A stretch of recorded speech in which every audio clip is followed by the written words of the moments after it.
حکمت یار سے۔ اچھا، تو اس بغاوت کا کیا نتیجہ نکلا؟ اس نے نجیب اللہ حکومت کی اندرونی کمزوری تو ظاہر کر دی، لیکن اس نے مجاہدین کے مقصد کو بھی شدید نقصان پہنچایا، کیونکہ ایک تو یہ ان کے آپسی اختلافات کو مزید ہوا دینے کا سبب بنی، اور دوسرا ایک فوجی جنرل کا مجاہدین سے مل جانا اس نے بھی منفی تاثر دیا۔ اس ناکام بغاوت کے بعد کیا صورتحال تھی فوجی محاذ پر؟ فوجی محاذ پر تو ایک طرح کا تعطل جاری رہا۔ کوئی فریق فیصلہ کن کامیابی حاصل نہیں کر پا رہا تھا۔ نجیب اللہ نے سیاسی محاذ پر کچھ چالیں چلیں۔ مثلاً انہوں نے ہنگامی حالت ختم کر دی، ایک نیا غیر پارٹی وزیر اعظم مقرر کیا، آئین میں ترمیم کر کے کثیر الجماعتی نظام کا رسمی اعلان کیا، اور اپنی پارٹی PDPA کا نام بدل کر حزب وطن رکھ لیا۔ اور فوجی حکمت عملی؟ انہوں نے تقسیم کرو اور حکومت کرو کی پالیسی تیز کر دی۔ جو نسلی اقلیتیں تھیں جیسے ہزارہ اور ازبک، اور جو مختلف ملیشیا گروپ تھے، انہیں اپنے ساتھ ملانے کی کوشش کی۔ اور مجاہدین؟ مجاہدین کی آپسی لڑائیاں حکومت کے خلاف لڑائیوں سے شاید زیادہ ہی ہو رہی تھیں۔ جو فیلڈ کمانڈر تھے، خاص طور پر مسعود، وہ پشاور میں بیٹھی سیاسی قیادت سے سخت مایوس تھے۔ وہ آپس میں رابطے بڑھا رہے تھے۔ مسعود کی کیا حکمت عملی تھی؟ مسعود کابل پر براہ راست حملے کے حق میں نہیں تھے۔ ان کا خیال تھا کہ اس سے بہت تباہی ہوگی۔ وہ دشمن کو تھکا دینے والی جنگ یعنی وار آف اٹریشن کی حکمت عملی تجویز کر رہے تھے۔ کیا حکمت یار نے یہ مانا؟ بالکل نہیں۔ حکمت یار نے اکتوبر 1990 میں اکیلے ہی کابل پر ایک بڑا حملہ کر دیا جو بری طرح ناکام رہا۔ اس کے بعد ISI نے بیچ میں پڑ کر حزب اسلامی اور جمعیت اسلامی میں ایک وقتی صلح کروائی۔ AIG کی تنظیم 9 کا بھی منصوبہ بنا۔ اب ہم 1991 میں داخل ہو رہے ہیں۔ یہ سال کیسا رہا؟ 1991 ایک طرح سے فیصلہ کن ثابت ہوا۔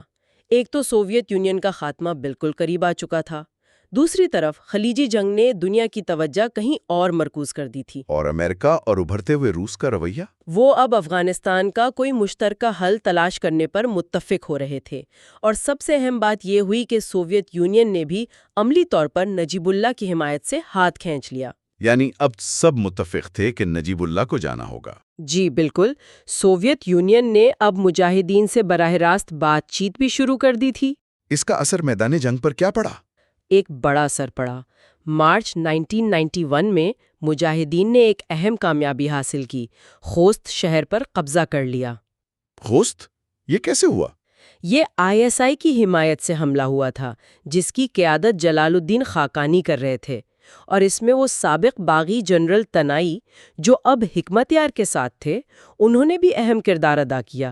یہ کابل کے سقوط سے پہلے مجاہدین کی سب سے بڑی فوجی کامیابی تھی۔ اور سفارتی محاذ پر اقوام متحدہ کا منصوبہ؟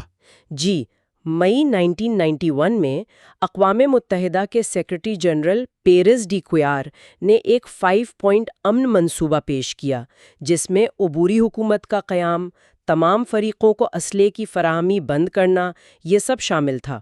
اس منصوبے کا کیا بنا؟ بدلے ہوئے عالمی ماحول میں اس منصوبے کو پہلے سے زیادہ حمایت ملی۔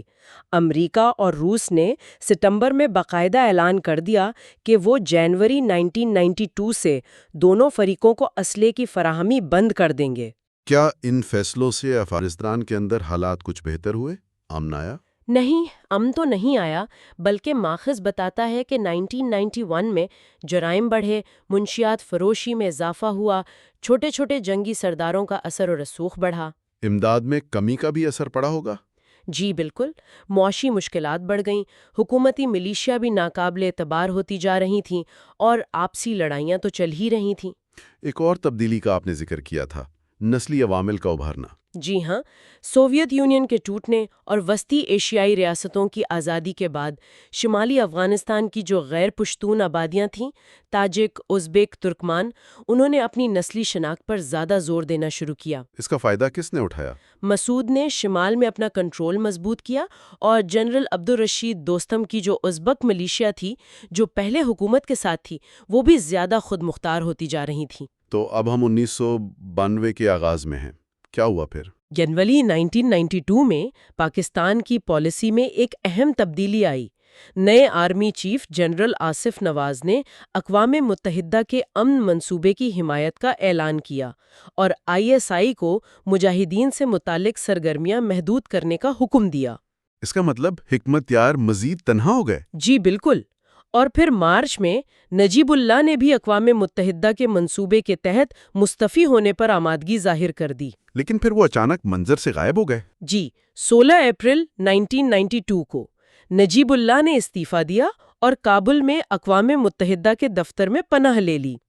اس اچانک اقدام نے اقوام متحدہ کے منصوبے کو ایک طرح سے معطل کر دیا اور اقتدار کا ایک خلا پیدا ہو گیا۔ اور اس خلا کو پر کرنے کے لیے دوڑ شروع ہو گئی؟ جی بالکل، اور یہ دوڑ بنیادی طور پر دو لوگوں کے درمیان تھی، احمد شاہ مسعود اور گلبدین حکمت یار۔ مسعود نے کیا کیا؟ مسعود نے شمال میں جنرل دوستم کی طاقتور ازبک ملیشیا سے اتحاد کر لیا تھا۔ ان دونوں کی مشترکہ پیش قدمی کے نتیجے میں اپریل میں مزار شریف، جو شمالی افغانستان کا سب سے بڑا شہر تھا، وہ حکومت کے ہاتھ سے نکل گیا۔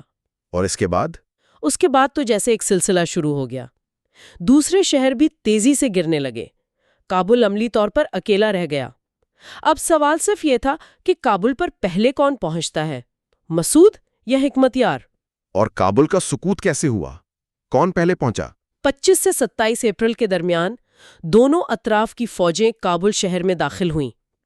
حکمت یار کی فوج شاید اسلحے کے لحاظ سے بہتر تھی، لیکن مسعود کے پاس تعداد زیادہ تھی۔ انہیں منحرف فوجی یونٹوں کی حمایت حاصل تھی اور دوستم کی ملیشیا بھی ان کے ساتھ تھی۔ تو کنٹرول کس نے حاصل کیا؟ مسعود کے دستوں نے زیادہ منظم طریقے سے کارروائی کی۔ انہوں نے اہم سرکاری عمارتوں، ریڈیو اسٹیشن اور سب سے اہم کابل ایئرپورٹ پر قبضہ کر لیا، جبکہ حکمت یار کے دستے شہر پر گولہ باری کرتے رہے اور وزارت داخلہ پر قبضے کے لیے لڑتے رہے۔ اور پھر آخر کار مسعود نے ایئرپورٹ کا استعمال کرتے ہوئے مزید فوجی کابل پہنچائے اور حکمت یار کو شہر کے جنوبی علاقوں سے باہر دھکیل دیا۔ یوں کابل پر مسعود کا کنٹرول قائم ہو گیا۔ کیا اس دوران کابل میں بہت زیادہ لوٹ مار یا تباہی ہوئی؟ ماخذ کہتا ہے کہ کچھ لوٹ مار اور انتقامی کارروائیاں ضرور ہوئیں، جن کا الزام زیادہ تر دوستوں کی ملیشیا پر لگایا گیا، لیکن قندوز جیسے وسیع پیمانے پر مظالم یا تباہی نہیں ہوئی۔ پولی چرخی جیل کھول دی گئی اور سیاسی قیدی رہا کر دیے گئے۔ اور پھر نئی حکومت کی آمد؟ جی 28 اپریل 1992 کو صبغت اللہ مجددی کی قیادت میں وہ جو عبوری کونسل بنی تھی، وہ پشاور سے کابل پہنچی اور اسلامی جمہوریہ افغانستان کا اعلان کیا گیا۔ عام معافی کا اعلان بھی ہوا؟ جی، نجیب اللہ کے علاوہ سب کے لیے عام معافی کا اعلان کیا گیا۔ پاکستان نے سب سے پہلے نئی حکومت کو تسلیم کیا، پھر وسطی ایشیائی ریاستوں نے۔ مسعود وزیر دفاع بنے۔ لیکن کیا چیلنجز ختم ہو گئے؟ بالکل نہیں، چیلنجز تو فوراً سامنے آ گئے۔ حکمت یار نے حکومت تسلیم کرنے سے انکار کر دیا اور کابل پر گولہ باری جاری رکھی۔ کابل میں شریعت نافذ کرنے کے اقدامات شروع ہو گئے، تو ایک باب ضرور ختم ہوا تھا، لیکن امن اب بھی بہت بہت دور تھا۔ تو اگر ہم اس سارے دور کا خلاصہ کریں تو یہ کہہ سکتے ہیں کہ سوویت انخلا، جس سے بہت سی امن کی امیدیں وابستہ تھیں، وہ در حقیقت افغانستان کو ایک اور بھی زیادہ گہری، پیچیدہ اور تباہ کن خانہ جنگی میں دھکیل گیا۔ جی بالکل یہی نتیجہ نکلتا ہے۔ کابل کا سقوط کسی مسئلے کا حل نہیں تھا، بلکہ ایک نئے اور شاید پہلے سے بھی زیادہ خونریز دور کا آغاز تھا۔ اور اس دور کی میراث کیا رہی؟ ماخذ کے مطابق اس دور 1988-1992 کی میراث بہت واضح ہے۔ ایک طرف احمد شاہ مسعود کا ایک مرکزی طاقت کے طور پر ابھرنا، دوسری طرف گلبدین حکمت یار کا الگ تھلگ رہ جانا۔ اور ملک کی تقسیم؟ جی، ملک کا نسلی اور دھڑے بندیوں کی بنیاد پر مزید گہرائی تک تقسیم ہو جانا، لاکھوں مہاجرین کا مسئلہ جو حل نہیں ہو سکا، وسیع پیمانے پر تباہی جس کی تعمیر نو ایک بہت بڑا چیلنج تھا، اور جنگی سرداروں اور منشیات کا مسئلہ؟ جی، ان کا عروج، یہ سب اسی دور کی دین ہے۔ اور آخر میں ماخذ ہمیں کن سوالات کے ساتھ چھوڑتا ہے؟ ماخذ مستقبل کے بارے میں کچھ بہت بنیادی سوالات اٹھاتا ہے جو سچ پوچھیں تو آج بھی اتنی ہی متعلقہ محسوس ہوتے ہیں۔ پہلا یہ کہ کیا یہ مجاہدین رہنما جنہوں نے ایک مشترکہ دشمن کے خلاف جنگ لڑی تھی، کیا وہ اب اپنی پرانی دشمنیاں بھلا پائیں گے؟ دوسرا سوال، کیا افغانستان ایک متحد ملک رہ پائے گا یا علاقائی طاقتوں اور اندرونی دھڑوں کے بیچ مزید بڑھ جائے گا؟ اور کیا اس تباہی کی راکھ سے امن اور استحکام کی کوئی نئی شکل ابھر سکے گی، یا یہ تنازع نسل در نسل یوں ہی جاری رہے گا؟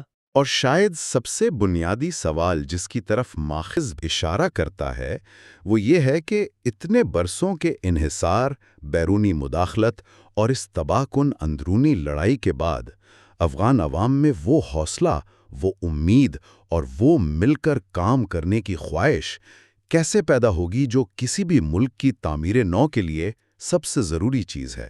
یہ ایک ایسا چیلنج ہے جس کا سامنا افغانستان آج تک کر رہا ہے۔